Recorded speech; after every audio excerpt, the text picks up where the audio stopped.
ఘనపరచడానికి ప్రభు ఇచ్చినటువంటి సమయాన్ని బట్టి ఇప్పుడు ఎల్లప్పుడూ యుగాయుగములు ఆయనకే స్తుతి ఘనత మహిమా ప్రభావాలు ఆరోపించబడును గాక. దేవుని చేత ప్రేమింపబడి క్రీస్తు రక్తుల కడగబడి దేవునికి పరిశుద్ధమైన యాజక రాజ సమూహంగా కుడి వచ్చినటువంటి మీ అందరికీ కూడా ప్రభువైన యేసు నామములో షలోం. దేవుని కృపా సమాధానాలు ప్రభు మనెల్లరకు అనుగ్రహించును గాక. ఆమేన్. చాలా సంతోషం. పరిశుద్ధ గ్రంథంలోనికి మనం వెళ్ళడానికి ప్రయత్నం చేద్దాం. దేవుని గ్రంథంలో కొన్ని విషయాలు మనం నేర్చుకోవడానికి ప్రయత్నం చేద్దాం. యేసుక్రీస్తు ప్రభువులవా, యేసు అనగానే వాళ్ళకి గుర్తు రావాల్సింది ఏంటంటే ఆయన ఒకప్పుడు దేవుడు అంటే ఇప్పుడు దేవుడేది కాదు. ఆయన ఆదిలో దేవుడిగా ఉన్నాడు. ఆయన ఆత్మస్వరూపుడిగా ఉన్నాడు, వాక్కుగా ఉన్నాడు, దేవుని దూతగా ఉన్నాడు. పాత నిబంధనలో ఆయన శరీరధారిగా ఈ లోకానికి దిగివచ్చి ఈ లోకంలో ఆయన తడుక్కున్నటువంటి శరీరానికి ఆయన పెట్టుకున్నటువంటి పేరు యేసు. దేవునికి స్తోత్రం. ఆయనకు యేసు అని పేరు పెట్టారు. ఆయన గురించి క్రీస్తుగా ప్రవచనాలు ఉన్నాయి. ఆయనే యేసు క్రీస్తు. ఆయన ఈ లోకంలో 33.5 సంవత్సరాలు జీవించారు. అంటే యేసు ప్రభుల వారిని గురించి మనం నేర్చుకుంటున్నప్పుడు యేసు వారు అని చెప్పగానే ఆయన దేవుడే మానవునిగా భూమి మీదకి వచ్చాడు అని గుర్తుపెట్టుకోవాలి. అంతేగాని యేసు అంటే ఒక మనుషుడు, యేసు అంటే ఒక సామాన్యుడు అనుకోవడానికి లేదు. ఆయన దేవుడు, ఆయనే దేవుడు. దేవుడే మానవునిగా భూమి మీదకి దిగి వచ్చాడు.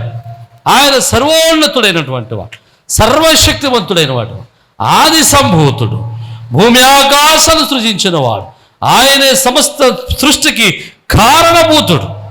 ఇవన్నీ ఆయనకి ఆపాదించబడతాయి. అలాంటి సర్వోన్నతుడైన దేవుడు యేసుగా ఈ లోకంలో ఉన్నప్పుడు ఆయన 33.5 సంవత్సరాలు జీవించారు. ఆయన చాలా చిన్న వయసు, 33.5 సంవత్సరాలు చిన్న వయసు. ఆ 33.5 సంవత్సరాలలో ఆయన 3.5 సంవత్సరాలు పరిచర్య చేశారు. ఆ 3.5 సంవత్సరాలలో ఆయన చేసినటువంటి సేవ, ఆయన చేసినటువంటి బోధలు, ఆయన చేసినటువంటి పరిచర్య 2000 సంవత్సరాలుగా ఈ భూమి మీద ఉన్న సమస్తమైన మానవాళిని, తరాలు గతిస్తున్న తరవంపు వెంబడి తరాలను ప్రభావితం చేస్తూనే ఉన్నాయి. ఆయనను చూసిన తరము వారిని మాత్రమే ఆయన ప్రభావితం చేయలేదు. ఆయనను చూడని తరము, ఆయనను చూడని తరము తర్వాత వచ్చిన తరము, ఆయన ఊసే తెలియనటువంటి తరము, ఎన్ని తరాలు మారినా వచ్చిన ప్రతి తరమును ఆయన ప్రభావితం చేస్తూనే ఉన్నాడు. దేవునికి స్తోత్రం. ఆయన వాక్కులో అంత ప్రభావం ఉంది, ఆయన వాక్కులో శక్తి ఉంది, ఆయన మాటలో బలం ఉంది.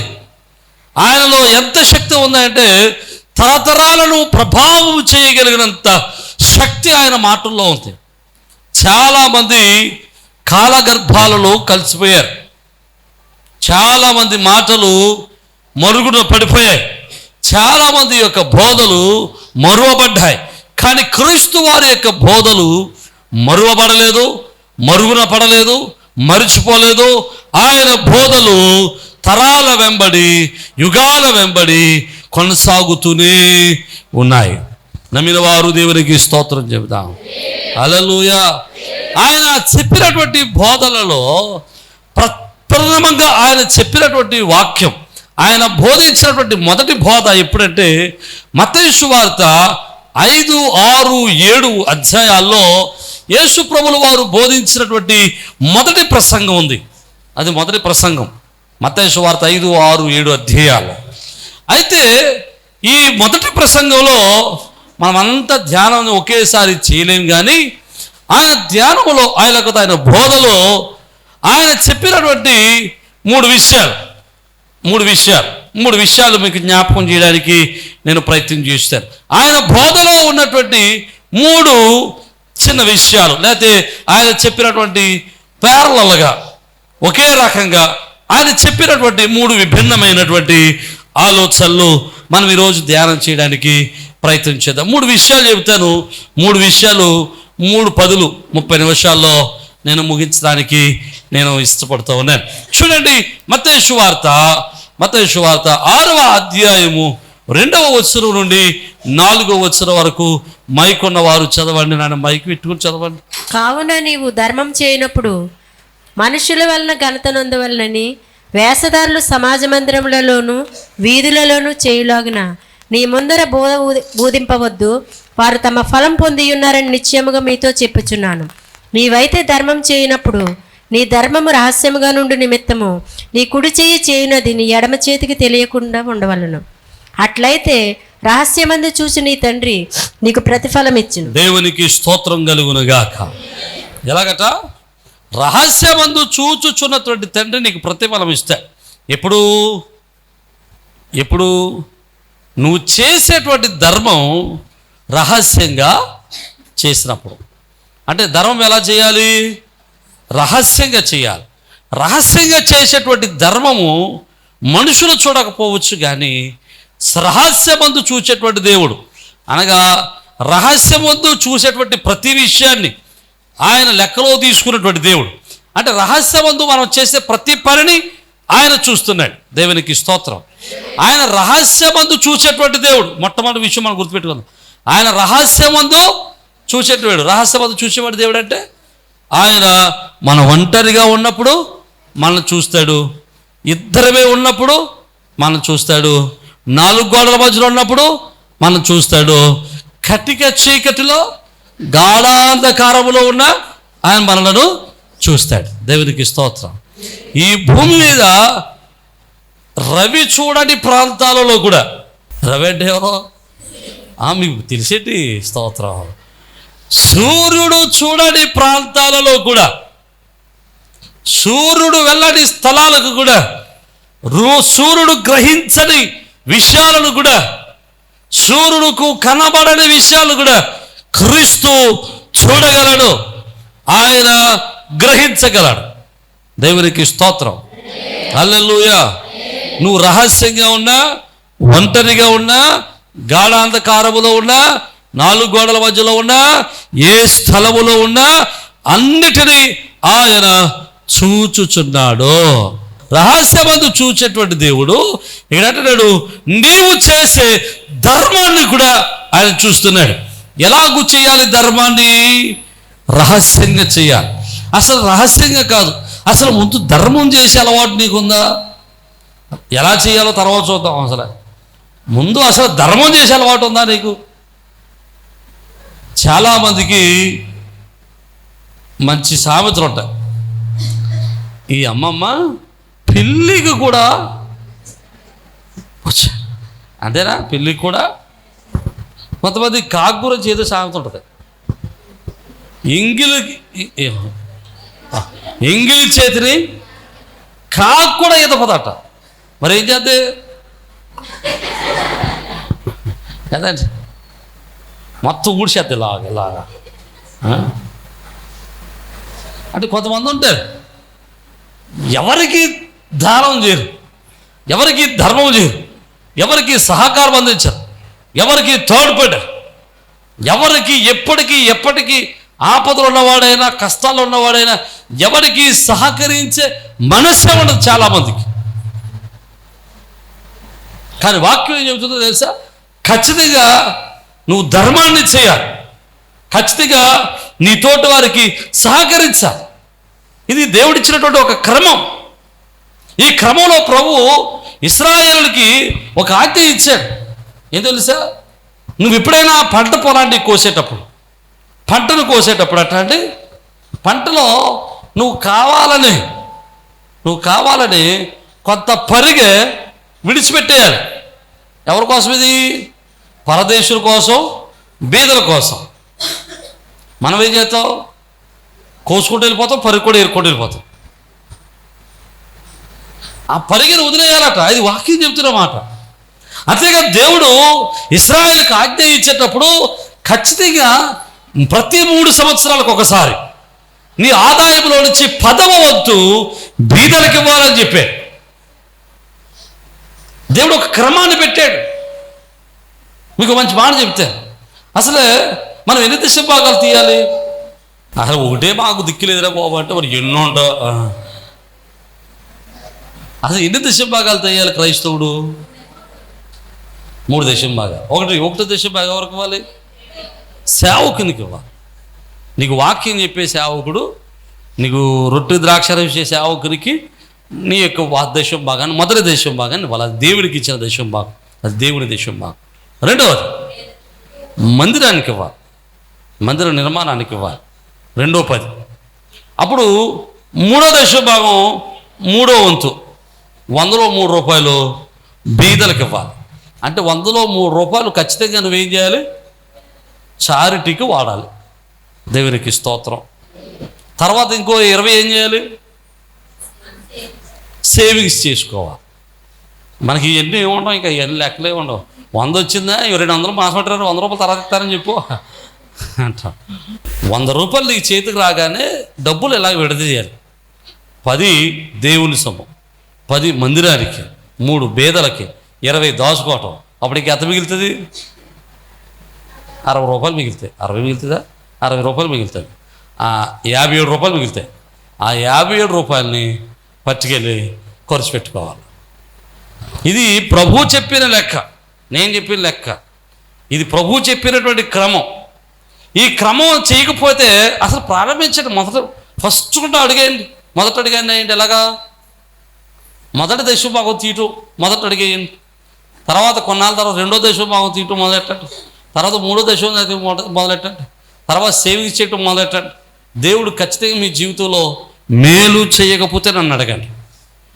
దేవునికి స్తోత్రం. హల్లెలూయా. ఇది అలవాటు చేసుకోవాలి. ఇది మనుషుడు చెప్పిన క్రమం కాదు, నేను చెప్పిన క్రమం కాదు, ఇది నా ఆలోచన కాదు, ఇది నా జ్ఞానం కాదు, నా బుద్ధి కాదు. ఇది స్వయంగా సర్వోన్నతుడైనటువంటి దేవుడే, సమస్తమును చేయగలిగిన దేవుడు, సమస్తాన్ని సాధ్యపరచగలిగినటువంటి దేవుడు, ఆది సంభూతుడైనటువంటి దేవుడు, సర్వశక్తి కలిగినటువంటి దేవుడు, ఎల్ షడాయ్ నామము కలిగిన దేవుడు వాగ్దానం చేశాడు, ఆజ్ఞ ఇచ్చాడు. ఆయన మాటకు లోబడి నువ్వు ఆయన ప్రార్థన చేస్తే ఆయన మనల్ని ఆశీర్వదించడానికి ఆయన ఇష్టత కలిగి ఉన్నాడు.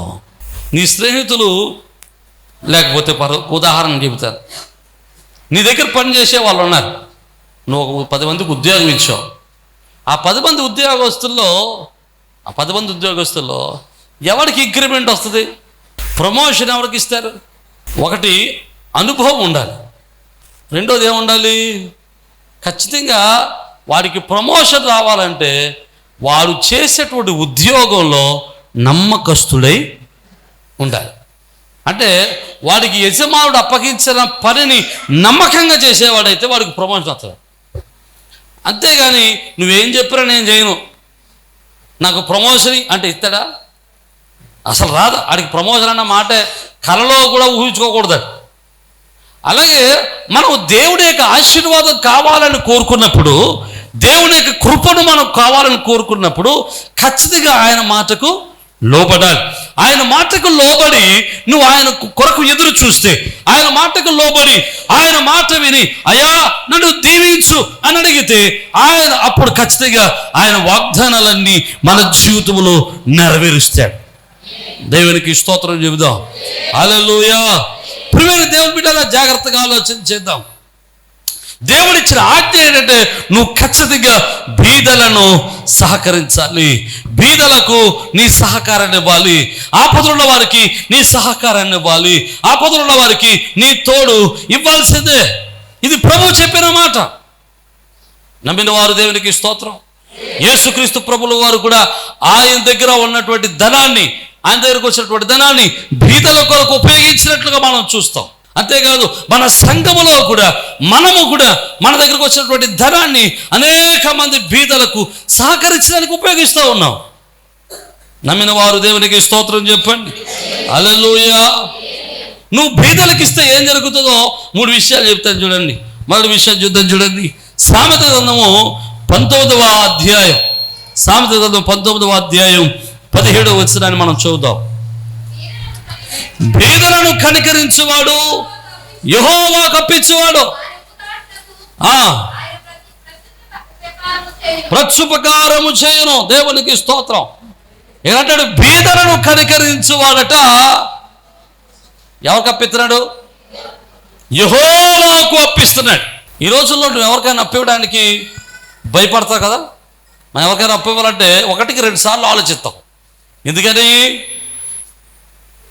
అప్పించిన తర్వాత వాడు తిరిగి ఇస్తాడా ఇవ్వడా?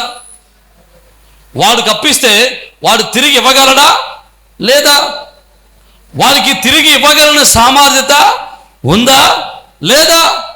హలో, నేను చర్చికి స్లాబ్ వేసేటప్పుడు ₹1,00,000 అప్పు కోసం తిరిగాను. ₹1,00,000 ₹1,00,000 అప్పు కోసం తిరిగితే ఎవడు నాకు ఇవ్వలేదు. ఇవ్వగలిగినోడు కూడా ఇవ్వలేదు, దగ్గరోడు కూడా ఇవ్వలేదు. కారణం ఏంటో తెలుసా? వీడికి ₹1,00,000 ఇస్తే వీడు ₹1,00,000 అప్పు తీర్చగలిగిన సామర్థ్యత వీడికి లేదు అని ఎవడు నాకు ₹1,00,000 అప్పు ఇవ్వలేదు. వాడు ఇవ్వలేదు కదా. వాడు ఇవ్వకపోగా దేవునికి స్తోత్రం, 3 రోజుల్లో లేదా 3 రోజుల్లో 1 వారం రోజుల తర్వాత వాడిని ఈ వారం అడిగారు, మళ్ళీ వారం స్లాబ్ వేసేసారు. దేవునికి స్తోత్రం. 100 నెలలు పెట్టుకుని చూశాడు. ఇది ఎక్కడ వచ్చిన డబ్బు అంటే వచ్చే అంతే. అప్పు ఇవ్వడమే మంచిది. దేవుడు పరలోక ద్వారాలు తెరిచి అప్పు లేకుండా పని చేయడానికి దేవుడు సహాయం చేశాడు. నమ్మిన వారు దేవునికి స్తోత్రం చెబుదాం. హల్లెలూయా. ప్రియమైన దేవుని బిడ్డలారా, జాగ్రత్తగా ఆలోచన చేద్దాం. మనం ఎవరికైనా అప్పు ఇవ్వాలంటే వెనక ముందు ఆలోచిస్తాం. ఎందుకో తెలుసా? అప్పు తీర్చడేమని. కానీ బైబిల్లో ఏమంటో తెలుసా? ఎవరి దగ్గర నువ్వు ఒప్పించుకుంటే ఖచ్చితంగా వాడికి అప్పు తీర్చేయి. నువ్వు నీతిమంతుడు అయితే ఖచ్చితంగా వాడికి అప్పు తీర్చేయంటది బైబిల్ చెప్పింది.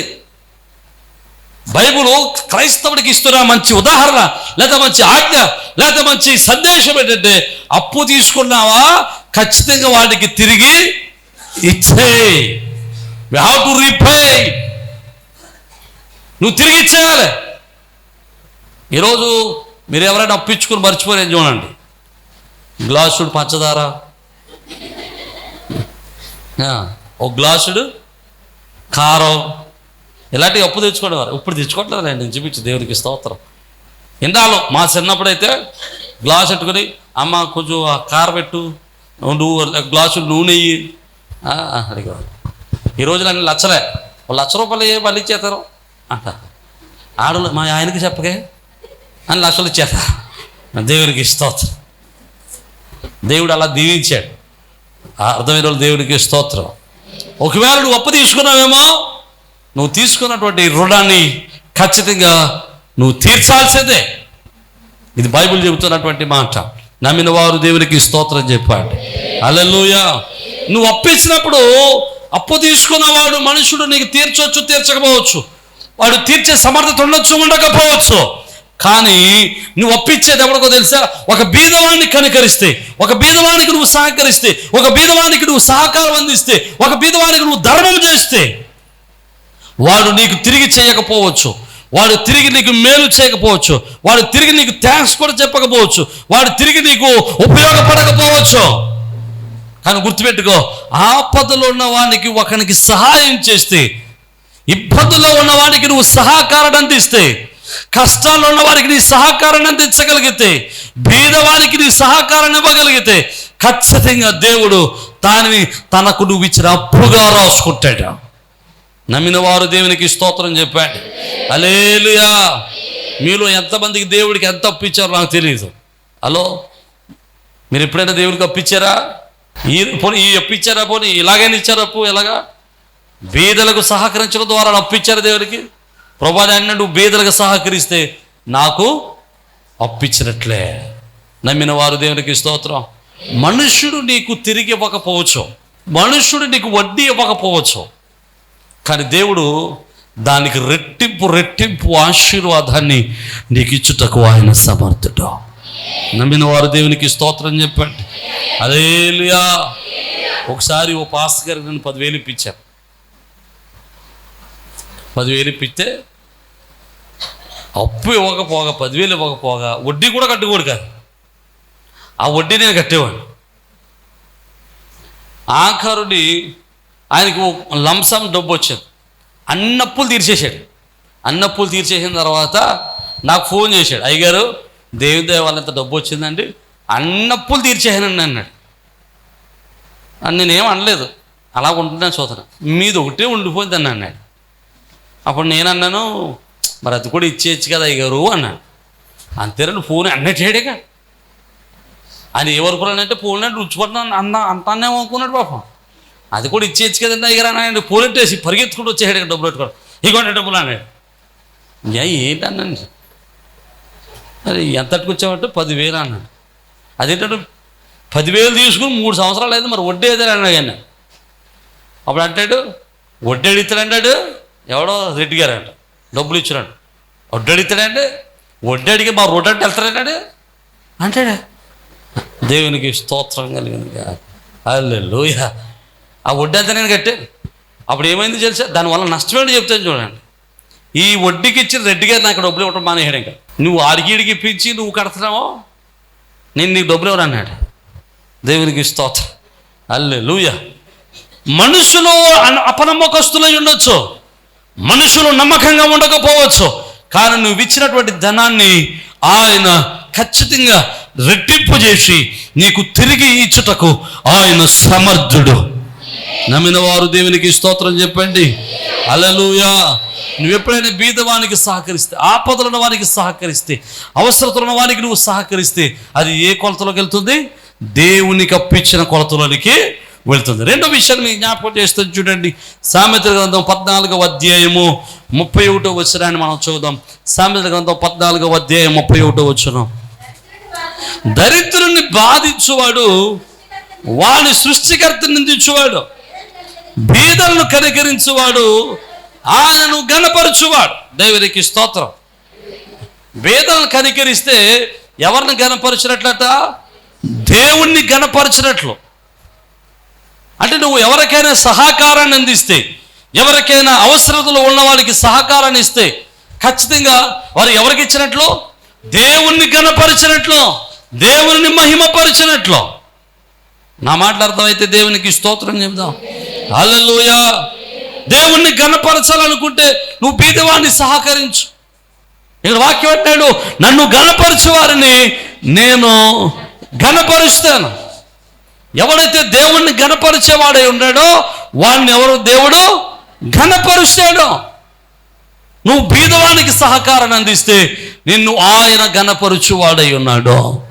నమ్మిన వారు దేవునికి స్తోత్రం చెబుతాం. ఇక మూడవది మీకు జ్ఞాపకం చేస్తాను చూడండి. మత్తయి సువార్త 19వ అధ్యాయం 21వ వచనంలో మనం చూద్దాం. అక్కడ ఒక యవనస్తుడు యేసు ప్రభువు వారి దగ్గరికి వస్తాడు. ఒక యవనస్తుడు యేసు ప్రభువు వారి దగ్గరికి వచ్చి, అయ్యా నేను పరలోక రాజ్యానికి వెళ్ళాలంటే నేను ఏం చేయాలి అని అడుగుతాడు. పరలోక రాజ్యానికి నేను వెళ్ళాలంటే నేను ఏం చేయాలి అని అడిగితే, నువ్వు ఆజ్ఞలు తెలియదా, నీకు ఆజ్ఞలు అనుసరించి నడువు అంటాడు. ఏంటి ఆజ్ఞలు చదవండి ఒకసారి. అందుకు యేసు, నీవు పరిపూర్ణులగుటకు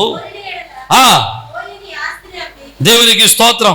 ఆ పైన అంటాడు, అయ్యా నరహత్య చేయొద్దు, దొంగతనం చేయొద్దు, వ్యభిచారం చేయొద్దు, ఇలాంటి ఆజ్ఞలను నీ తల్లిదండ్రులను సన్మానించవు, నీ పొరుగు వారిని ప్రేమించవు అని చెప్తే అయ్యా ఎవరు అంటాడు, అయ్యా ఇవన్నీ నా చిన్నప్పటి నుంచి చేస్తున్నాను, ఇవన్నీ చేస్తున్నాను, నేను నరహత్య చేయడం లేదు, వ్యభిచారం చేయడం లేదు, దొంగతనం చేయడం లేదు, అబద్ధ సాక్షి చెప్పట్లేదు, ప్రతి వారం మందిరానికి వెళ్తున్నాను, నా తల్లిదండ్రులను ప్రేమిస్తున్నాను, నా ఇరుగు పొరుగు వాళ్ళని ప్రేమిస్తున్నాను, అన్ని బాగానే చేస్తున్నాను, నాకు ఇంకేంటి కొదువా? వీడు భక్తిలో పరిపూర్ణుడు అనుకుంటున్నాడు, నేను పరిపూర్ణమైన భక్తి చేస్తున్నాను అని అనుకుంటున్నాడు. కానీ వీడి భక్తికి వీడి యొక్క ధనం అడ్డొచ్చేసింది. హలో, వీడి భక్తి యొక్క పరిపూర్ణతకి ఏదడ్డొచ్చింది? వాడి డబ్బు అడ్డొచ్చింది. ఈరోజు మన భక్తి పరిపూర్ణం అవడానికి మనకి ఏదొడ్డు వస్తుందో మీరు చూడాలి. మన భక్తి పరిపూర్ణం అవడానికి మన జీవితంలో ఏది లోటుగా ఉందో చూడాలి.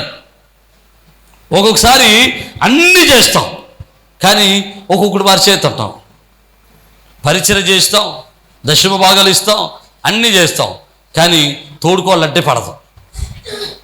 ఈ పరిపూర్ణత అవదిక, పరిపూర్ణత ఆగిపోద్ది. నీ భక్తి పరిపూర్ణం కాదు. ఇప్పుడు నీ తోడుకోళ్ళు ప్రేమిస్తావు, పరిచర్య చేస్తావు, దశభాగాలు ఇస్తావు, అన్ని బాగా ఉంటాయి. ఇంటి పక్కన ప్రేమించవు. పొద్దున్న లేచి ఆన్ని కోడెట్టి నక్కెట్టి కుక్కెట్టి తిడతానే ఉంటా. నువ్వు పరిపూర్ణుడు కావు. నా మాట అర్థమైతే దేవునికి స్తోత్రం. హల్లెలూయా. నువ్వు పరిపూర్ణుడు అవ్వాలంటే ఏదో ఒక లోపం నీకు అడ్డొస్తుంది. నీలో ఒకటి కొద్దిగా ఉంది, వీడికి కొద్ది, వీడు అన్నీ చేస్తున్నాడు, కానీ వీడికి ఏదోటి వచ్చింది, వీడి డబ్బు వీడికి అడ్డొచ్చింది, వీడి ధనము వీడి భక్తికి పరిపూర్ణ లేకుండా చేస్తుంది. అందుకనే డబ్బు మన భక్తికి అడ్డు రాకుండా ఉండాలనే ప్రభువు ఏం చెప్పాడంటే, నీ మనసంతా నీ డబ్బు మీద వచ్చుకుంటగా నీ డబ్బుకు నీ చేతికి రాగానే, నేను డబ్బుని ప్రేమించడం లేదు, నేను దేవుణ్ణి ప్రేమిస్తున్నాను అని చెప్పడానికి నీకు వచ్చిన ధనములో వెంటనే ఏం చేయాలి? దశమ భాగాన్ని తీయాలి. దేవునికి స్తోత్రం. దశమం ఎందుకు తీయాలంటే ఇది ఒక కారణం. నేను డబ్బును ప్రేమించను.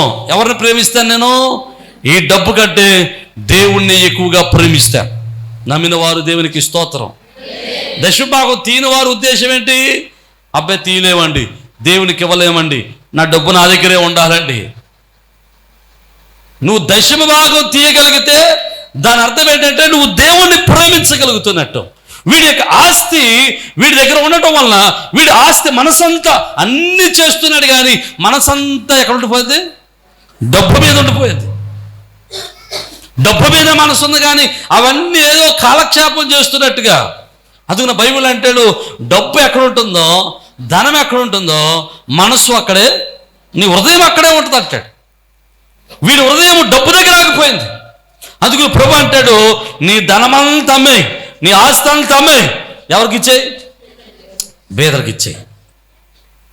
అప్పుడు ఏమవుతుందంటే, పేదరికి ఇస్తే పరలోకమందు నీకు ధనము కలుగును. దేవునికి స్తోత్రం. నీకు పరలోకంలో డబ్బులు కలుగుతాయి. ఈ లోకంలో డబ్బులు దేవుడు చెప్పినట్టుగా నువ్వు ఖర్చు పెడితే పరలోకంలో ధనాన్ని దేవుడు నీ కొరకు దాచిపెడతాడు.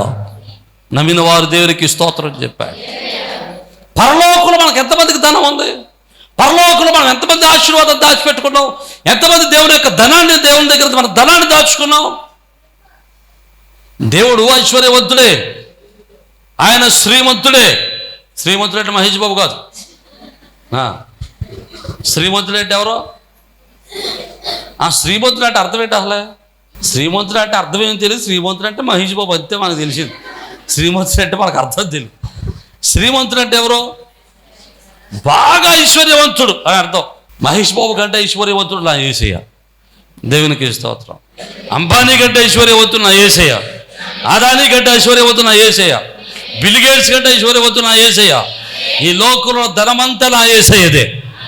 నమ్మిన వారు దేవునికి స్తోత్రం. హల్లెలూయా. వెండి నాది, బంగారు నాది, సమస్తము నాదే అంటాడు ఆయన. ఆయన దగ్గర సమస్తమైనటువంటి ఆయన బుద్ధి, జ్ఞానం, సర్వ సంపదలు ఆయన దగ్గర గుప్తములై, సర్వ సంపదలు ఆయన దగ్గర ఉన్నాయి. దేవునికి స్తోత్రం. మరి ఆ సంపద నుండి ఎవడు తవ్వుకుని తెచ్చుకోగలడు? మీకు మంచి ఉదాహరణ చెప్తాను, జాగ్రత్తగా వినండి. ప్రతి బ్యాంకులో కొన్ని కోట్లు ఉంటాయి కదండి. వాన్పల్లి బ్యాంక్ ఉంది మనకు దగ్గర కదా. ఆ బ్యాంకులో డబ్బులు ఉన్నాయి. బ్యాంకుల దగ్గర డబ్బులు ఉంటాయి కదండి. వెళ్ళి నీ దగ్గర డబ్బులు ఉన్నాయి కదా, నాకు 10 రూపాయలు అంటే ఇస్తాడాడు. ఎవరికి ఇస్తాడు? వాడికి అకౌంట్ ఉంటుంది. అకౌంట్ ఉంటే సరిపోదు. ఇడేం చేయాలి? అందులో అప్పుడప్పుడు డబ్బులు వేస్తూ ఉండాలి. అప్పుడప్పుడు డబ్బులు వేస్తూ ఉంటే అప్పుడు ఇటు అవసరం అయినప్పుడు వెళ్ళి అంటే 10 రూపాయలు ఇవ్వండి, 100 రూపాయలు ఇవ్వండి, 200 ఇవ్వండి అంటే వాళ్ళు డబ్బులు ఎత్తారు. అంతే. నీ అకౌంట్ తీసుకోలేదు, అందులో డబ్బులు వేయలేదు. నీ దగ్గర లక్షలు ఉన్నాయి కదా, అని ఒక 10 రూపాయలు అంటే అది దగ్గర ఉట్టిచ్చేస్తారేంటి ఎవడో. దేవునికి స్తోత్రం. దేవుని దగ్గర కూడా సర్వ సంపదలు ఉన్నాయి, గుప్తములై ఉన్నాయి. కానీ ఎవడు తీసుకోగలడంటే ఎవడైతే పరలోకంలో డిపాజిట్ చేసుకుంటాడో వాడే తీసుకోగలడు. నమ్మిన వాళ్ళు దేవునికి స్తోత్రం చెప్పండి. ఎవడైతే వాడి దగ్గర ఉన్నటువంటి ధనాన్ని సమకూర్చుకుని సిద్ధపరచుకుని దేవుని కొరకు వాడతాడో, దేవుడు చెప్పినట్టు ధనాన్ని, లోకధనాన్ని వాడతాడో, వాడే పరలోక ధనాన్ని వాడుకోగలడు. నమ్మిన వారు దేవునికి స్తోత్రం చెప్పండి. హల్లెలూయా. మనం దేవుడు మనకిచ్చినటువంటి ధనాన్ని దేవుడు చెప్పినట్లుగా మనం వాడగలిగితే, దేవుడు చెప్పినట్లుగా మనం దాన్ని ఉపయోగించగలిగితే, ఖచ్చితంగా దేవుడు మనకు కావలసిన రీతిలో, మనకు అవసరమైనప్పుడు, మనకు అవసరమైనటువంటి రీతిలో, మనకు తెలియని రీతిలో, మన ఊహించిన మార్గములో ఆయన తన ఆశీర్వాదాన్ని మన కొరకు నింపుటకు సమర్థుడు. ఆయన పరలోక ద్వారాలు మన జీవితంలో తెరచుటకు సమర్థుడు. హల్లెలూయా. అందులో యెషయా గ్రంథం అంటాడు కదా, రహస్యమందు దాచబడిన ధననిధిని నీకు ఇస్తాను. రహస్యమందు దాచబడిన ధననిధిని నీకు ఇస్తాను. ఎవరికి ఇస్తాడు ధననిధిని? డిపాజిట్లు చేసుకున్న వాళ్ళకి. దేవునికి స్తోత్రం. అందరికి కాదు. హల్లెలూయా. ప్రియమైన దేవుని బిడ్డలు జాగ్రత్తగా వినండి. ఆయన మాట వినే వాళ్ళమైతే ఆయన దగ్గర ఆశీర్వాదం పొందుకోగలుగుతాం. బీదలను కనికరించండి, మీ ధనాన్ని బీదల కోసం ఉపయోగించండి అని చెబితే అక్కడ చక్కగా మాట్లాడాడు. మన బీదల కోసం ధనం వాగితే ఒకటి యెహోవాకు అప్పించిన వాళ్ళం అవుతామట. రెండవది ఏమవుతుంది? దేవుని ఘనపరచిన వాళ్ళం అవుతామంట. మూడవది ఏమవుతుంది? మన పరలోకుల ధనాన్ని దాచుకున్నట్లు అవుతుందట. నమ్మిన వారు దేవునికి స్తోత్రం. హల్లెలూయా. అసలు ముందు బీదలకు కనికరించడం, అసలు దేవుడు చెప్పిన పని చేయడం నేర్చుకోవాలి ముందు. అలా నేర్చుకున్న తర్వాత అంటాడు, మీరు ఈ ధర్మాన్ని చేసేటప్పుడు, ఈ ధర్మ కార్యాలు చేసేటప్పుడు, మీరు బీదలకు సహకరించేటప్పుడు ఎలా సహకరించాలట? రహస్యంగా చేయాలి. ఎలాగా? రహస్యంగా చేయాలి. రహస్యంగా చేయటం అంటే ఎవరికి కనబడకుండా చేయాలి. ఆ పైన అంటాడు, కుడి చేతితో ఇచ్చేది ఎడం చేతి కూడా తెలియకుండా చేయాలి. ఇప్పుడు చాలామంది నా వైపు చూస్తూ మీకు ప్రశ్న రావాలి. మీకు కొంతమందికి వచ్చే ఉంటుంది, కొంతమందికి వచ్చి ఉండదు. ఏంటి ఆ ప్రశ్న అంటే, మరి మీరు కూడా సహకారం చేస్తున్నారు చాలామందికి, మీరు కూడా చాలామందికి బట్టలు ఇస్తున్నారు, మీరు చాలామందికి సహకారాన్ని చేస్తున్నారు, ప్రతి నెల కిరాణా ఇస్తున్నారు, బాగానే ఉంది, మరి మీరెందుకు పొట్టోలు తీస్తున్నారు? ఇచ్చేది రహస్యంగా ఇవ్వాల్సి వచ్చినప్పుడు మీరెందుకు మాకు చెప్పిస్తున్నారు? మీరెందుకు ఫోటోలు తీసి ఫేస్బుక్లో పెడుతున్నారు? మీరెందుకు ఫోటోలు తీసి వాట్సాప్లో పెడుతున్నారు అని అనవచ్చు. రైట్, మీకు రాలేదు ఆలోచన? స్తోత్రం. చెబితేనేనండి, మేము ఎందుకు ఫోటోలు దిగుతామంటే మీకు మంచి ఉదాహరణ చెబుతాం. అప్పుడు దాని మీద నా ఫోటో ఉంది కదా, ఒరిజినల్గా అది నా డబ్బులు కాదు, అది నేను ఇచ్చేది కాదు. ఎవరు ఇస్తున్నారు? అది సంఘం ఇస్తున్నా, అది సంఘం ఇచ్చేది. అది నా డబ్బులు కాదు, సంఘం డబ్బులు, మీ డబ్బులే. మీరు ఇచ్చేటువంటి కానుకలు, మీరు ఇచ్చేటువంటి దశమ భాగాలు, మీరు ఇచ్చేటువంటి కృతజ్ఞత అర్పణలు, వీటన్నిటిని పోగేసి దాన్ని విభజించి వాడిని భాగించి దానిలో కొంత తీసి బీద వాళ్ళకి ఇస్తున్నాం. ఇప్పుడు మీకు ఏమనిపిస్తుంది అంటే, మేము ఇచ్చిన కానుకలను పాస్టర్ గారు ఏం చేస్తున్నాడో అనేటువంటి సందేహం రావచ్చు. చాలామంది కానుకలు ఇవ్వడానికి కారణం ఏంటంటే, ఈడే తింటాడు, ఈడు తింటాకే పాస్టర్ గారికి ఇస్తున్నాం మేము అన్నట్టు అనుకుంటారు. కనుక మీరు ఇచ్చేటువంటి ప్రతి రూపాయిని అనేక ముక్కలు చేసి దేవుని పనిని చేస్తున్నాం. దేవునికి స్తోత్రం. మీకు ఇచ్చేటప్పుడు, మీరు కానుక ఇచ్చేటప్పుడు, మీరు దేవునికి అర్పణ ఇచ్చేటప్పుడు, దశమ భాగాలు ఇచ్చేటప్పుడు, కృతజ్ఞత అర్పణలు ఇచ్చేటప్పుడు మీకు ఒక మాట, ఒక సంతృప్తి కలుగుతుంది. మా సంఘము ద్వారా పరిచర్యలు జరుగుతున్నాయి, మా సంఘము ద్వారా బీదవారు పోషింపబడుతున్నారు, మా సంఘం ద్వారా అనేక మందికి సహకారం అందించబడుతుంది, మా సంఘం ద్వారా అనేక మంది పోషింపబడుతున్నారు, మా సంఘం ద్వారా సువార్త పరిచర్య జరుగుతుంది, మా సంఘం ద్వారా సేవకులు పోషింపబడుతున్నారు, మా సంఘం ద్వారా దేవుని యొక్క పరిచర్య బయటికి వెళ్తుంది. దేవునికి స్తోత్రం. హల్లెలూయా. మీకు విషయం చెప్పరండి, ఇంత పరిచర్య జరుగుతుందంటే, ఇంత పరిచర్య ఇంచుమించు 20 కిట్లు ఇస్తాం. మనం 20 కిట్లు ఇస్తాం. ప్రతి వారం భోజనం పెడుతున్నాం శుక్రవారం. అప్పుడప్పుడు ఎవరన్నా స్పాన్సర్స్ ఉంటే ఇట్స్ నాట్ ఎ మ్యాటర్. సేవకులను పోషిస్తున్నాం, ఐపీఎల్ సేవకులకు సహకరిస్తూ ఉన్నాం, టీవీ పరిచర్య చేస్తున్నాం, సువార్త పత్రికల పరిచర్య చేస్తున్నాం, సువార్త పత్రికలు ప్రింట్ చేస్తాం, ప్రింట్ మీడియా ఉంది, ప్రింట్ మినిస్ట్రీ మనకు ఉంది. ఇంత పరిచర్య చేస్తున్నాం. ప్రతి నెల చిల్డ్రన్ ప్రోగ్రామ్ పెడుతున్నాం. ఇంత పరిచర్య జరుగుతుంది. ఇదంతా జరగడానికి గల కారణం ఏంటి తెలుసా? అది నా డబ్బు కాదు, అది మీరిచ్చిన డబ్బే. దేవునికి స్తోత్రం. ఇప్పుడు మీకు ఇంకో డౌట్ కూడా రావాలి. ఏమన్నా తెలుసా? వారానికి వచ్చి నేను 10 రూపాయలు కాగితం వేస్తుంటే ఎంత పని జరిగిపోద్దా? హలో, అంతే కదా. వారానికి వచ్చి నేను ఎంత వేస్తున్నాను? 10 రూపాయలు వేస్తున్నాను. నా 10 రూపాయల వల్ల ఎంత పని జరిగిపోతుందంటే నువ్వు కాబట్టి 10 వేస్తున్నావు. దేవునికి స్తోత్రం. సంఘంలో వేలాది రూపాయలు కానుకలు ఇచ్చేవాళ్ళు ఉన్నారండి. నమ్మిన వాళ్ళు దేవునికి స్తోత్రం. దశమ భాగాలు ఇచ్చేవాళ్ళు ఉన్నారండి. మన సంఘంలో నాకు ఇచ్చినటువంటి హైయెస్ట్ దశమ భాగం చెప్తాను చూడండి. హైయెస్ట్ దశమ భాగం. ఒకసారి ఒక కుటుంబం నన్ను ఇంటికి పిలిచారు. అయ్యగారు ఒకసారి ఇంటికి రండి అన్నారు. సరే అని వెళ్ళాను. వెళ్తే అయ్యగారు ప్రార్థన చేయండి, దశమ భాగం ఇస్తాం అన్నారు. దశమ భాగం తీసి చిన్న కవర్లు పెట్టి నా చేతులు పెట్టారన్నమాట. పెడితే నేను అనుకున్నాను ఇదేంటో 100 కాంతాలు ఏమోలే అనుకున్న. స్తోత్రం కవర్లు పెట్టారు కదా, ప్రార్థన చేసింది, దశమ భాగం దీవించినా. అది ఇంటికి వచ్చి ఎక్కడికి తెస్తా అనుకుంటున్నారు? 60,000. 60,000 ఇచ్చేయడా అంటే 60,000 ఏం చేయడు?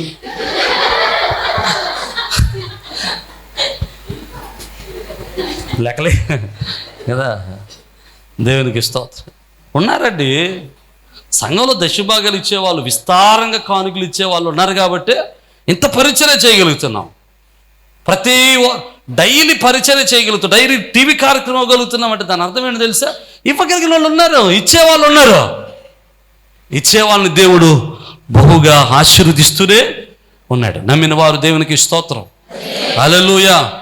మీరిచ్చే కొలది మేం బాగుపడడం కాదు, ఇచ్చే కొలది దేవుని పని బహు విస్తారంగా జరుగుతుంది. నమ్మిన వారు దేవునికి స్తోత్రం చెబుదాం. హల్లెలూయా. మీరు ఇచ్చే కొలది దేవుని పని జరుగుతుంది, ఇచ్చే కొలది ఇంకా విస్తారమైన దేవుని పని జరుగుతుంది. మీరు ఇంతవరకు ఇస్తున్నారు కాబట్టి, ఇంతవరకు సరిపోతుంది కాబట్టి ఇంతవరకు చేస్తున్నాం.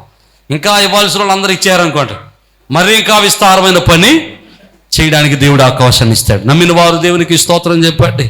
హల్లెలూయా.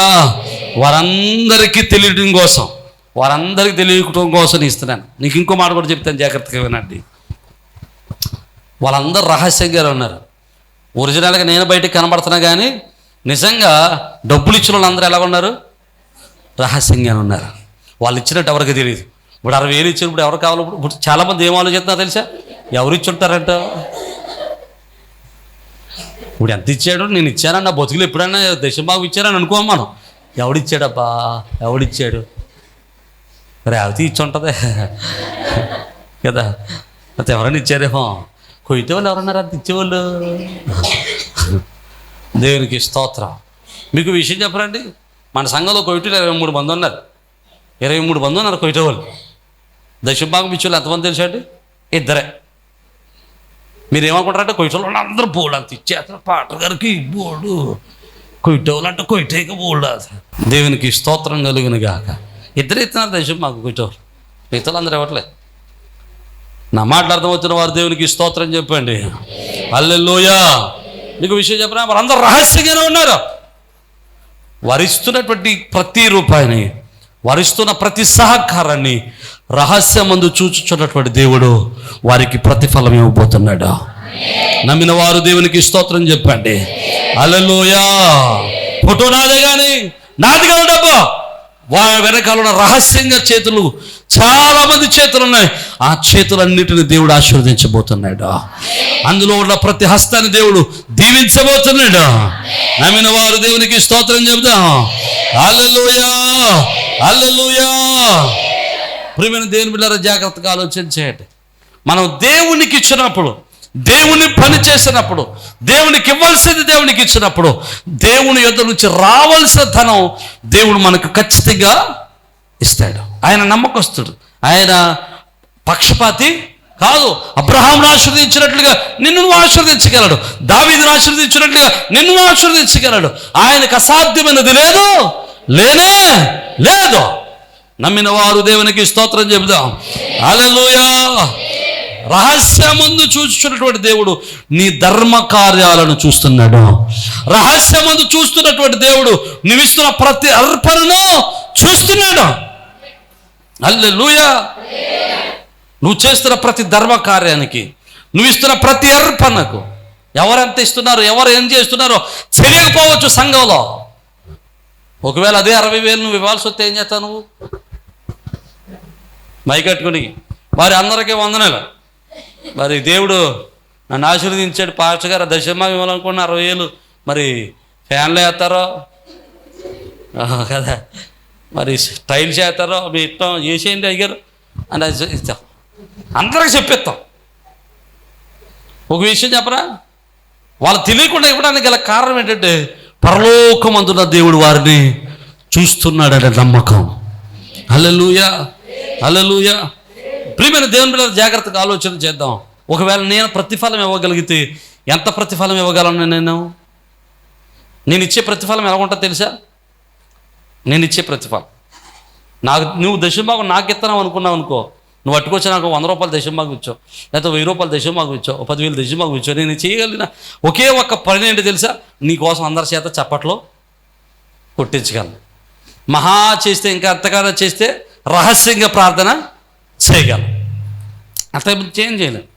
కానీ దేవుడిస్తే అంతకు మించినటువంటి 100 ఆశీర్వాదంతో ప్రభువు నేను నింపుటకు సమర్థుడు. హల్లెలూయా. బీదలను కనికరించినటువంటి యోబుడు దేవుడు ఆశీర్వదించాడు. దేవుడు యోబును ఆశీర్వదించడానికి గల మరో కారణం ఏంటి తెలుసా? అతని నమ్మకమే కాదు, అతడు బీదలను పోషించేవాడు, బీదలకు సహకరించేవాడు, బీదలు లేవనెత్తేవాడు, తల్లిదండ్రులు లేని వారు పోషించాడు. యోబు అంటాడు, ఇగో తల్లిదండ్రులు లేని వారు నా ఇంట్లో నా కొడుకుల వల్ల నా బిడ్డల వల్ల ఎదుగారు నా ఎదుట అంటారు. యోబు 2 ఆశీర్వాదం పొందుకోవడానికి గల కారణం ఏంటంటే యోబు చేసినటువంటి ఆ ధర్మ కార్యాలు. దేవునికి స్తోత్రం. ఇక 2 విషయాలు మీకు జ్ఞాపకం చేయిస్తాను. మనం రహస్యంగా చేయాల్సింది ఏంటి? ధర్మకార్యాలు. దేవునికి ఇచ్చేది ధర్మకార్యాలు సమస్తవారు కూడా ఎలా చేయాలి? రహస్యంగా చేయాలి. అప్పుడు రహస్యమందు చూసుకున్నటువంటి దేవుడు నీకేం చేస్తాడు? ప్రతిఫలం ఇస్తాడు. నమ్మిన వారు దేవునికి స్తోత్రం చెప్దాం. హల్లెలూయా.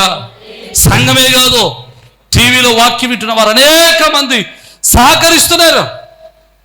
మనం ఎప్పుడు టీవీలో స్కానర్ పెట్టాం, క్యూఆర్ కోడ్ పెట్టి మాకు ఫోన్పే నెంబర్ ఇచ్చి ఎప్పుడు మేము డబ్బులు అడగలేదు.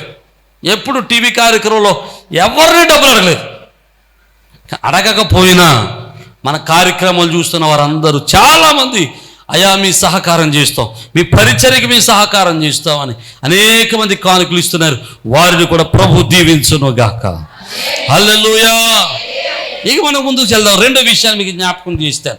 రహస్యమందు చూస్తున్నటువంటి దేవుడు చేసే 2వ పని మనం జ్ఞాపకం చేస్తాం. 6వ వచనాన్ని చదువుదాం చూడండి. 6వ వచనం, నీవు ప్రార్థన చేయనప్పుడు నీ గదిలోనికి వెళ్ళి తలుపు వేసి రహస్యమందు నీ తండ్రికి ప్రార్థన చేయము, అప్పుడు రహస్యమందు చూచు నీ తండ్రి నీకు ప్రతిఫలం ఇస్తాడు. దేవునికి స్తోత్రం. 2వది, నువ్వు రహస్యంగా చేసేటువంటి ప్రార్థన నా దేవుడు చూస్తున్నాడు. అసలు ముందు నువ్వు ప్రార్థన చేసే అలవాటు ఉందా నీకు? అసలు నేను కొలువు పూసుకుంటాను, మీరు చేతులెత్తాను. అసలు ఇక్కడ ఉన్న వాళ్ళు ఎంతమంది ప్రార్థన చేసే అలవాటు ఉంది? నేను కొలువు పూసుకుంటా చూస్తున్నారా? ఈరోజు ప్రార్థన చేసి వచ్చిన వాళ్ళు ఎంతమంది? ఈరోజు ప్రార్థన చేసిన వాళ్ళు, ఇవాళ ప్రార్థన చేసిన వాళ్ళు మిగతా ఎవరు చేయలేదా? లేకపోతే మేము ఎత్తమానా? మీ నమ్మకాన్ని బట్టి దేవుడు మిమ్మల్ని దీవించును గాక. మీరు మంచోళ్ళు, అబద్ధం ఆడలేరు. మీకు విషయం చెప్పనా? వాక్యంలో ఒక మాట ఉంది, అడుగుడి మీకు ఇవ్వబడరు. ఎలాగ అడగమంటాడు తెలిసే? యోహాను సువార్తలో మీ సంతోషము పరిపూర్ణమన్నట్లు అడిగంటాడు. మరి దేవుడు అడిగితే ఇవ్వడానికి సిద్ధంగా ఉన్నాడు, అడిగితే ఇవ్వడానికి సిద్ధంగా ఉన్నాడు. మరి అడగటానికి నీకు బాధ ఏంటి? ఇచ్చేవాడు ఉన్నాడు, అడగటానికి బాధ ఏంటి? మనం అడిగితే ఇవ్వని వాళ్ళందరి దగ్గరికి వెళ్తాం, ఇవ్వలేని వాళ్ళందరి దగ్గరికి వెళ్తాం, ఇవ్వని వాళ్ళ దగ్గరికి వెళ్తాం, సహకారం అందించడం దగ్గరికి వెళ్తాం. అడిగితే నేను ఇస్తాను, మాట్లాడితే నేను తలుపు తడతాను, నువ్వు తడితే తలుపు తీస్తాను, నువ్వు వెలిగితే నేను దొరుకుతాను అని వాగ్దానం చేసినటువంటి దేవుడు మనకున్నాడు. నువ్వు మాట్లాడరా బాబు నేను మాట్లాడతాను, నువ్వు అడగరా బాబు నేను ఇస్తాను అది దేవుడు అడుగుతుంటే చెబుతుంటే మన బాధలు, మన కష్టాలు, మన ఇరుకులు, మన ఇబ్బందులు అన్ని మన కడుపులో పెట్టుకుని విశ్రామం అంటే ఏడవడం కాదు, ఆ బాధలన్నీ యేసే దగ్గర చెప్పుకుంటే నీ బాధలన్నింటినీ ఆయన తీరుస్తాడు. దేవునికి స్తోత్రం. ఆయన నీ సమస్యలన్నిటికి పరిష్కారం ఇస్తాడు. నీ సమస్యలన్నింటిలో ఆయన నీ తలను పైకెత్తుతాడు. హల్లెలూయా. ప్రార్థన చేయడం అంటే ఆయనతో మాట్లాడటమే కదా. ఒక కుమారుడు తన తండ్రితో మాట్లాడినట్లుగా, ఒక యజమానుడు తన యొక్క దాసుడు తన యజమానుడితో మాట్లాడినట్లు, ఒక కుమార్తె తన తల్లితో మాట్లాడినట్లుగా మనం దేవునితో మాట్లాడగలిగితే మన అవసరాలన్నీ తీర్చడానికి ఆయన సిద్ధంగా ఉన్నాడు. మీ నాన్న అడిగే ముందు, మీ తండ్రిని అడిగే ముందు, మీ యజమానుని అడిగే ముందు, మీ తోటివారిని అడిగే ముందు నువ్వు దేవుని అడుగు. నువ్వేదైనా మీ నాన్న అడగాలనుకున్నప్పుడు, ఏదైనా మీ యజమానుని అడగాలనుకున్నప్పుడు, ఏదైనా తోటివారిని అడగాలనుకున్నప్పుడు, ఎవరి దగ్గర సహాయం పొందుకోవాలనుకున్నప్పుడు వాళ్ళ దగ్గరికి వెళ్ళాలనుకో ముందు ఎవరిని అడుగు? దేవుని అడుగు. దేవుడి దగ్గర మోకరేసి పొద్దున్నే సాయంకాలం అనుకూలం ఉన్నప్పుడల్లా మోకరించి అయ్యా నేను అవసరతలో ఉన్నానని ప్రార్థన చేయి. దేవుడు నీకు ఎక్కడి నుంచి సహాయం రావాలనుకుంటే దేవుడు నిర్ణయించి అక్కడి నుంచి సహాయాన్ని పంపిస్తాడు. దేవునికి స్తోత్రం. నీ ఊహించని రీతిలో సహాయాన్ని అందిస్తాడు. నీ ఊహకు మించినటువంటి రీతిలో, నీకు ఊహకు అందని రీతిలో దేవుని సహాయాన్ని నీకు అందించగలడు. హల్లెలూయా, హల్లెలూయా, హల్లెలూయా. నీకు ఊహకు అందని స్థితిలో నుంచి, నీకు సహాయం రాదనుకున్నటువంటి స్థితిలో నుంచి ఆయన నీకు సహాయము అందించగలరు. నువ్వు ప్రార్థన చేయగలిగితే. ఈరోజు చాలామంది ప్రార్థన చేస్తున్నారు, కొంతమంది ప్రార్థన చేయలేదనుకోండి, ప్రార్థన చేస్తే ప్రభు ప్రార్థన ఆలకిస్తానని సెలవిస్తున్నాడు. ఒకవేళ చాలామంది ప్రార్థన చేస్తున్నారు. ఎలా ప్రార్థన చేస్తున్నారు? రహస్యంగా ప్రార్థన చేస్తున్నారు. కొన్ని రహస్య ప్రార్థనలు ఉంటాయి, 10 మందిలో చేయలేని ప్రార్థనలు ఉంటాయి, బహిరంగంగా చేయలేని ప్రార్థనలు ఉంటాయి. అయ్యా నా భర్తను మార్చని బహిరంగంగా చేయలేదు, అయ్యా నా అప్పులు తీర్చని బహిరంగంగా చేయలేం, అయ్యా నా రహస్య బలహీనతలను తొలగించాలని బహిరంగంగా చేయలేం. కొన్ని ప్రార్థనలు రహస్యంగానే చేయగలం. వాక్యం ఏం చెబుతుందో తెలుసా? నువ్వే ప్రార్థన రహస్యంగా చేస్తున్నావు నాకు తెలియదు, కానీ నీ ప్రార్థన దేవుడు ఆలకించడానికి సిద్ధంగా ఉన్నాడు. నమ్మిన వారు దేవునికి స్తోత్రం చెబుదాం. హల్లెలూయా. నువ్వు రహస్యంగా చేస్తున్న ప్రార్థన, ఒంటరిగా చేస్తున్నటువంటి ప్రార్థన, ఏకాంతంగా చేస్తున్నటువంటి ప్రార్థన నా యేసయ్య వింటున్నాడు. నా యేసయ్య సమాధానం ఇవ్వడానికి సిద్ధంగా ఉన్నాడు. నీ పరిస్థితులు మార్చడానికి సిద్ధంగా ఉన్నాడు. నీ తలను పైకెత్తడానికి సిద్ధంగా ఉన్నాడు. నీ పరిస్థితులు మార్చడానికి సిద్ధంగా ఉన్నాడు. రహస్యమందు చూచుచున్న దేవుడు నీ ప్రార్థన వింటున్నాడు.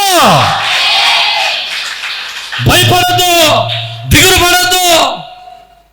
ఒకరోజు ఖచ్చితంగా నీ రహస్య ప్రార్థనకు ఆయన బహిరంగ ఆయన అద్భుతాలు చేయబోతున్నాడు. నీ రహస్య ప్రార్థనకు ఆయన గొప్ప ఉన్నత రీతిలో ఆయన తన ప్రతిఫలాన్ని ఇవ్వబోతున్నాడు. నమ్మిన వారు దేవునికి స్తోత్రం చెబుదాం. హల్లెలూయా. ఈరోజు నీ ప్రార్థన ఏదైనా సరే ఆ ప్రార్థనకు నా దేవుడు ప్రతిఫలం ఇచ్చునుగాక. హల్లెలూయా, హల్లెలూయా. ఆయన ప్రార్థన ఆలకించేవాడు పేరు కలిగిన వాడు. ఈరోజు నీ ప్రార్థన ఏదైనా సరే, ఎంతటి పెద్ద ప్రార్థన అయినా సరే, ఎంత కఠినమైన అవసరమైనా సరే, ఎంతటి పరిస్థితులైనా సరే, నీ ప్రార్థన దేవుడు ఆలకించి ప్రతిఫలం అనుగ్రహించునుగాక. నమ్మిన వారు బిగ్గరగా దేవునికి స్తోత్రం చెబుదాం. హల్లెలూయా. ఇక రెండో విషయాన్ని, మూడో విషయాన్ని మీకు జ్ఞాపకం చేస్తాను. సమయం అయిపోతా ఉంది, మనం జ్ఞాపకం చేసుకుందాం. చూడండి 17-18 వచనాలు మనం చదువుతాం. ఉపవాసం చేయనప్పుడు మనుషులకు కనబడవలనని కాక రహస్యమందు నీ తండ్రికే కనబడవలనని నీ ఉపవాసం చేయనప్పుడు నీ తల అంటుకుని నీ ముఖం కడుక్కును. అప్పుడు రహస్యమందు చూచుచున్న నీ తండ్రి నీకు ప్రతిఫలం ఇచ్చును. దేవునికి స్తోత్రం. ఈ 3 చాలా కామన్గా ఉన్నాయి. చూడండి మత్తయి 6:17-18 వచనాలు. ఇక్కడ ప్రభు అంటాడు చూడండి, 3 విషయాల్లో ప్రభు ఒకటే కామన్గా చెప్పాడు. ఏంటి? రహస్యమందు చూచుచున్న దేవుడు. ఇక్కడ 3వది అంటాడు రహస్యంగా నువ్వు చేసే ఉపవాసం. ఉపవాసం చేసినప్పుడు ఎలా చేయాలి? రహస్యంగా చేయాలి. ఉపవాసం ఎవరి కోసం చేస్తున్నావు నువ్వు? ఊర్లో వాళ్ళ కోసమా? ఊర్లో కోసం చేస్తే అప్పుడు చెప్పాలి నువ్వు, అమ్మ ఉపవాసం నన్ను. కొంతమంది ఉపవాసం ఉంటారండి. ఉపవాసం ఉండి పొద్దున్నే లేచి ఎప్పుడు లెగుతుందా, ఎప్పుడు తెల్లారుతుందా అని చూసి లేచిన వెంటనే కేజీ ఉప్మా చేసుకుని జీడిపప్పులు వేసుకుని తినేసి ఏమంట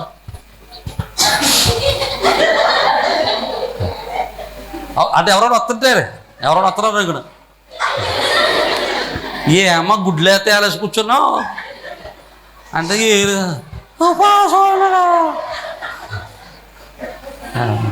కొంతమంది ఉపవాసం ఉంటారండి, మంచి ఉపవాసం చేస్తారు. 1/2 లీటర్ పాలు స్పెషల్, నీళ్ళు కలపని పాలు 1/2 లీటరు, ఒక అత్తవే అంటిపళ్ళు, ఒక అత్తం అంటిపళ్ళు తినేసి శుభ్రంగా. నేను 40 రోజులు ఉపవాసం చేస్తున్నానంట. దేవునికి ఇస్తాం. భోజనకి అయ్యే కోర్సు కంటే ఈవిడికి అయ్యే కోర్సు ఎక్కువ. అంటే నేను ఉపవాసం చేసేటప్పుడు ఎలా చేయాలి? రహస్యంగా చేయాలి. మీకు విషయం చెప్తాను. రేపు 40 రోజులు కూటలు వస్తున్నాయి, కల్వరి పొడుగులు. ఈ కల్వరి పొడుగుల్లో చాలామంది ఉపవాసం ఉంటారు.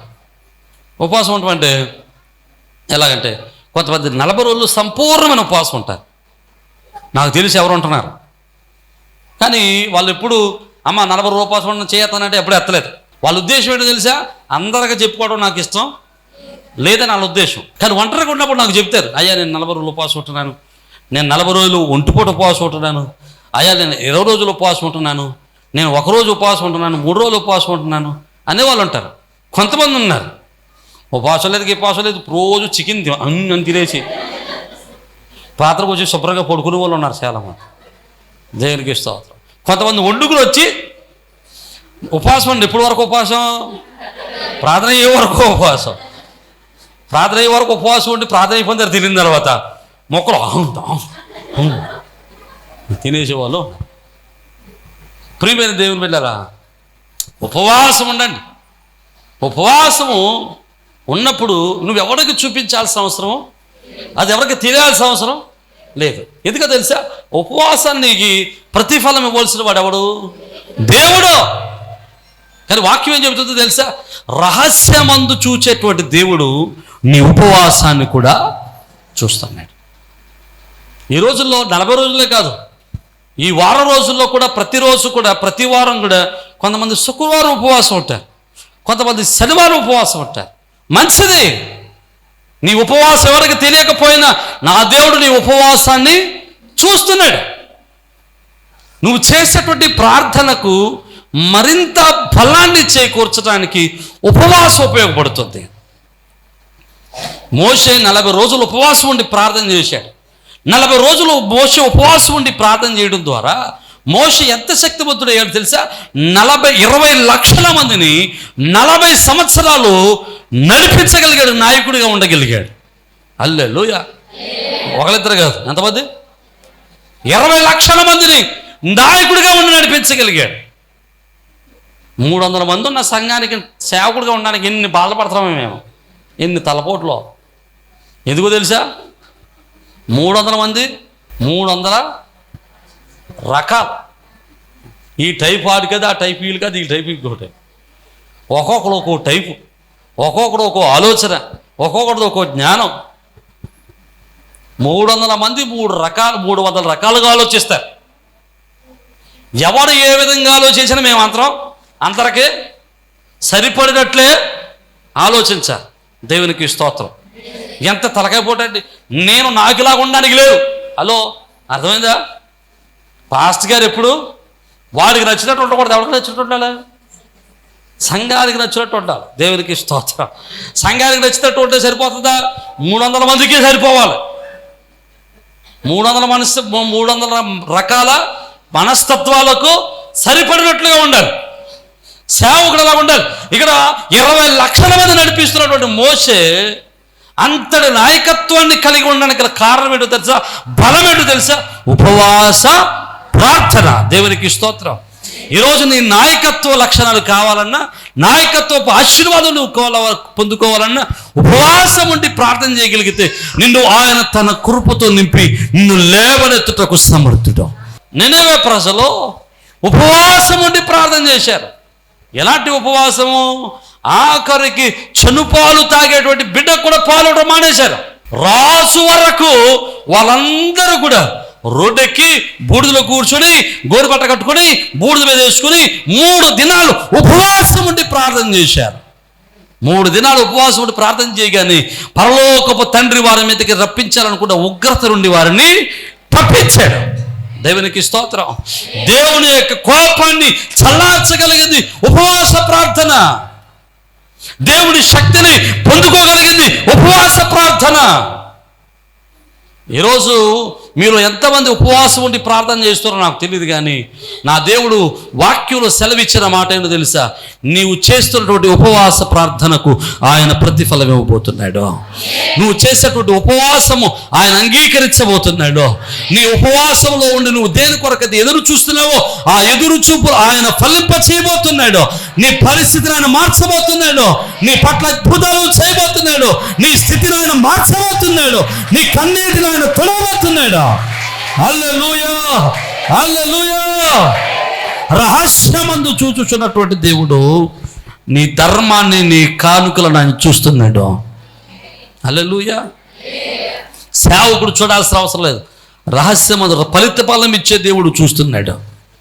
రెండవది, రహస్యమందు నువ్వు చేసేటువంటి ప్రార్థన రహస్యమందు చూచేటువంటి దేవుడు వింటున్నాడు. రహస్యమందు నువ్వు చేసేటువంటి ఉపవాసము రహస్యమందు చూచేటువంటి దేవుడు ఆలకిస్తున్నాడు, పరిశీలిస్తూ ఉన్నాడు. ఖచ్చితంగా నీకు ప్రతిఫలం ఇవ్వడానికి ఆయన సిద్ధంగా ఉన్నాడు. నువ్వు అనుకోని రోజున, నువ్వు ఊహించని రీతిలో, నువ్వు ఊహించని స్థితిలో ఆయన నీ ప్రార్థనలకు ప్రతిఫలం ఇవ్వబోతున్నాడు. నువ్వు ఇచ్చిన ప్రతి కానుకకు ఆయన ప్రతిఫలం ఇవ్వబోతున్నాడు. నువ్వు చేసిన ప్రతి దశ భాగానికి ఆయన ప్రతిఫలం ఇవ్వబోతున్నాడు. నువ్వు చేసే ప్రతి ధర్మ కార్యానికి ఆయన ప్రతిఫలం ఇవ్వబోతున్నాడు. నమ్మిన వారు బిగ్గరగా దేవునికి స్తోత్రం చెబుదాం. చపలవరకు దేవుని నామాన్ని మహిమ పరుద్దాం. రహస్యమందు చూచేటువంటి దేవునికి మహిమ కలుగును గాక. హల్లెలూయా. తలలో ఉంచుదాం, ప్రార్థన చేద్దాం. తలలో ఉంచుదాం. అయ్యా, వినుడి వాక్యాన్ని మా హృదయంలో నడిపించేయండి ప్రభువా. నీ కృప చేత నడిపించండి ప్రభువా. నీ అభిషేకాన్ని కుమరించండి ప్రభువా. అయ్యా ఇగో తండ్రి, నీ వాక్యాన్ని విన్నాం. రహస్యమందు చూచేటువంటి దేవుడు నాయనా. అయ్యా ఇగో తండ్రి, దినమందు నీ సన్నిధిలో ప్రభువా ఇగో తండ్రి నాయన రహస్యమందు మేము చేసే ప్రతి ప్రార్థన మీరు వింటున్నారు, మీకు స్తోత్రాలు. రహస్యమందు మేము చేసే ఉపవాసము మీరు అంగీకరిస్తున్నారు, మీకు స్తోత్రం. రహస్యంగా మేము చేసేటువంటి ధర్మ కార్యాలు, మేము ఇచ్చే కానుకలు, అర్పణలు మీరు చూస్తున్నారు, మీకు స్తోత్రాలు ఆయన. అయా నీ బిడ్డలు ఎవరు ఏ పనిలో ఏ సహకారంగా ఉంటే, రహస్యమందు ఏ పనిలో ఉంటే, రహస్యమందు ఏ ప్రార్థన చేస్తుంటే వారి ప్రార్థనలో ప్రతిఫలం అనుగ్రహించి మీరే మహిమ పొందమని యేసు పరిశుద్ధ నామమును బట్టి మిమ్మల్ని స్తుతించి వేడుకొనుచున్నాము మా పరమ తండ్రి. ఆమేన్, ఆమేన్.